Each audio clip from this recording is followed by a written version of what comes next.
Hello students, Rajasthan university के BSc part second में zoology के फर्स्ट पेपर में हम सेक्शन सी में क्रस्टेशिया वर्ग की विभिन्न लार्वावस्थाओं का अध्ययन करते हैं।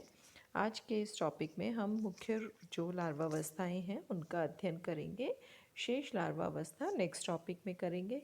तो अगर हम क्रस्टेशिया वर्ग में देखें तो लगभग 15 विभिन्न लार्वावस्थाएं पाई जाती हैं, जिनमें से नॉप्लियस जो होती है वो फर्स्ट लार्वल स्टेज होती है, जैसा कि इस लिस्ट में दिखाया गया है। नॉप्लियस, इसके पश्चात मेटानॉप्लियस, साइप्रस, प्रोटोजोइया, जोइया, माइसिस, मेटाजोइया, मेगालोपा, ये मुख्य लार्वा अवस्थाएँ हैं। इनके पश्चात कैंट्रोजन लार्वा, एपिकार्डियन, क्रिप्टोनिस्कस, एरिक्थोडीना, एरिक्थस, एलिमा और फाइलोजोमा लार्वा अवस्थाएँ पाई जाती हैं।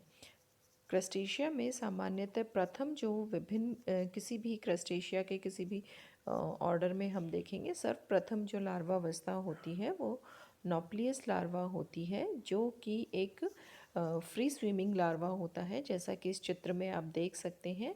और देह जो है वो ओवल या अंडे के समान होती है, जिसमें कि बॉडी 3 भागों में विभाजित दिखाई दे रही है। सिफेलिक पार्ट या हेड रीजन जिसे कहेंगे, मध्य का ट्रंक, और अंतिम जो होता है वो एनल रीजन होता है।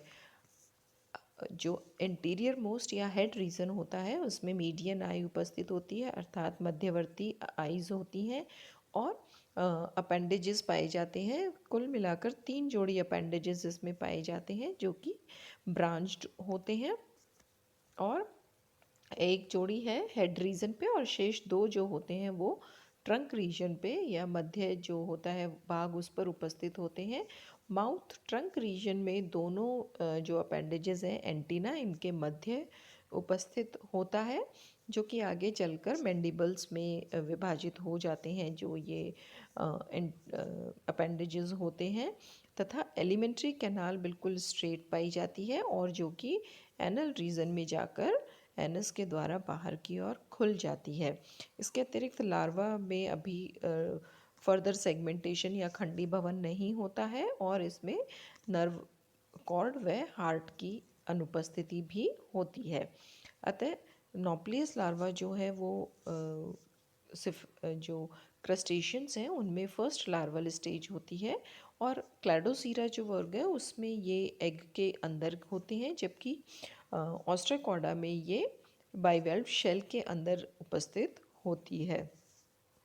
सेकेंड लार्वल स्टेज जो आती है वो मेटानॉप्लियस, अर्थात नॉप्लियस के पश्चात की लार्वा अवस्था, जिसमें कि चित्र में आप देख सकते हो कि अब जो बॉडी ओवल बॉडी थी वो विभिन्न भागों में विभाजित होने लग गई है। सिफेलिक और हेड रीजन अब मिलकर सिफेलोथोरिक्स में डिवाइड हो जाते हैं, और शेष भाग में एब्डोमिनल रूडिमेंट्स या सेगमेंटेशन दिखना प्रारंभ हो जाता है। हेड रीजन पर मीडियन आई उपस्थित है और एक जोड़ी अपेंडेजेस होते हैं, जबकि शेष अपेंडेजेस जो होंगे अब जो एब्डोमिनल पार्ट में आ जाते हैं, मिड पार्ट में आ जाते हैं, और ये बाइरेमस या ये फर्दर ब्रांच्ड होते हैं अपेंडेजेस।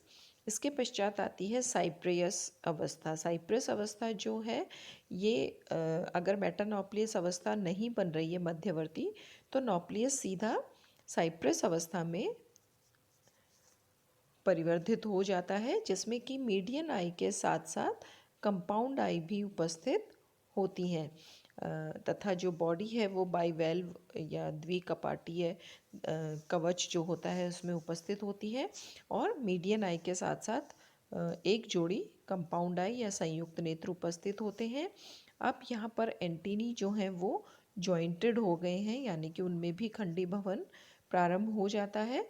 पोस्टीरियर एंटीनी यहाँ पर अनुपस्थित हैं, और थोरेसिक अपेंडेजेस ये आप देख सकते हैं, बाइरेमस अर्थात ब्रांच्ड थोरेसिक अपेंडेजेस भी यहाँ पर वक्षीय उपांग भी उत्पन्न होने लग जाते हैं, और एब्डोमेन एक फॉर्क के रूप में कॉर्डल अर्थात पुच्छ फॉर्क के रूप में परिवर्तित हो जाती है तथा लार्वा के अंदर जर्म कोशिकाओं का एक समूह उपस्थित होता है। साइप्रस अवस्था के पश्चात प्रोटोजोइया अवस्था आती है। प्रोटोजोइया अवस्था में जो फर्स्ट एंटीना है वो 4 इसमें खंड होते हैं तथा सेकेंड एंटीना जो होता है उसमें 3 खंड होते हैं, जिसमें कि एंडोपोडाइट और 4 जॉइंटेड एक्सोपोडाइट होते हैं। मैंडिबल्स जो होते हैं उनमें अभी पैल्प या सेंसरी स्ट्रक्चर अभी डेवलप नहीं होते, परंतु वो दांतेदार होते हैं, जिससे कि भोजन को पीसने या काटने का कार्य यहाँ पर शुरू हो जाता है। और जो एंटीरियर पेयर्स होते हैं अपेंडेजेस के अग्र जो होते हैं वो मैक्सिलिपीड बनाते हैं। और एब्डोमेन अब यहाँ पर खंडी भवन प्रारंभ हो जाता है, लेकिन वो अभी स्पष्ट रूप से नहीं दिखाई देता है। और जो कंपाउंड आइज हैं या पेयर्ड आइज जो होती हैं वो अभी दिखनी प्रारंभ हो जाती हैं। उनका प्रारंभिक अवस्था यहाँ पर दिखने लग जाता है प्रोटोजोइया में। प्रोटोजोइया उसके पश्चात जो है जोइया लार्वा में परिवर्तित होता है। यहाँ आप देख सकते हैं कि जो सिफेलिक पार्ट होता है या सिफेलोथोरैक्स है वो एक कवरिंग के अंदर उपस्थित होता है, जिसे कि कैरापेस कहा जाता है। और शेष जो एब्डोमिनल पार्ट है वो सेगमेंटेड हो जाते हैं। हेड पर एक जो कैरापेस है वो आगे की ओर एक चोंच के समान संरचना में निकला रहता है, जिसे कि रोस्ट्रम कहते हैं। और इसके पार्श्वीय स्पाइन्स या प्रवृद्ध निकले रहते हैं। इसके अतिरिक्त इसमें एंटीन्यूल, एंटीनी, मैंडिबल, मैक्सिली आदि भी वेल डेवलप्ड जो संरचनाएं हैं, उपांग हैं, वो पाए जाते हैं।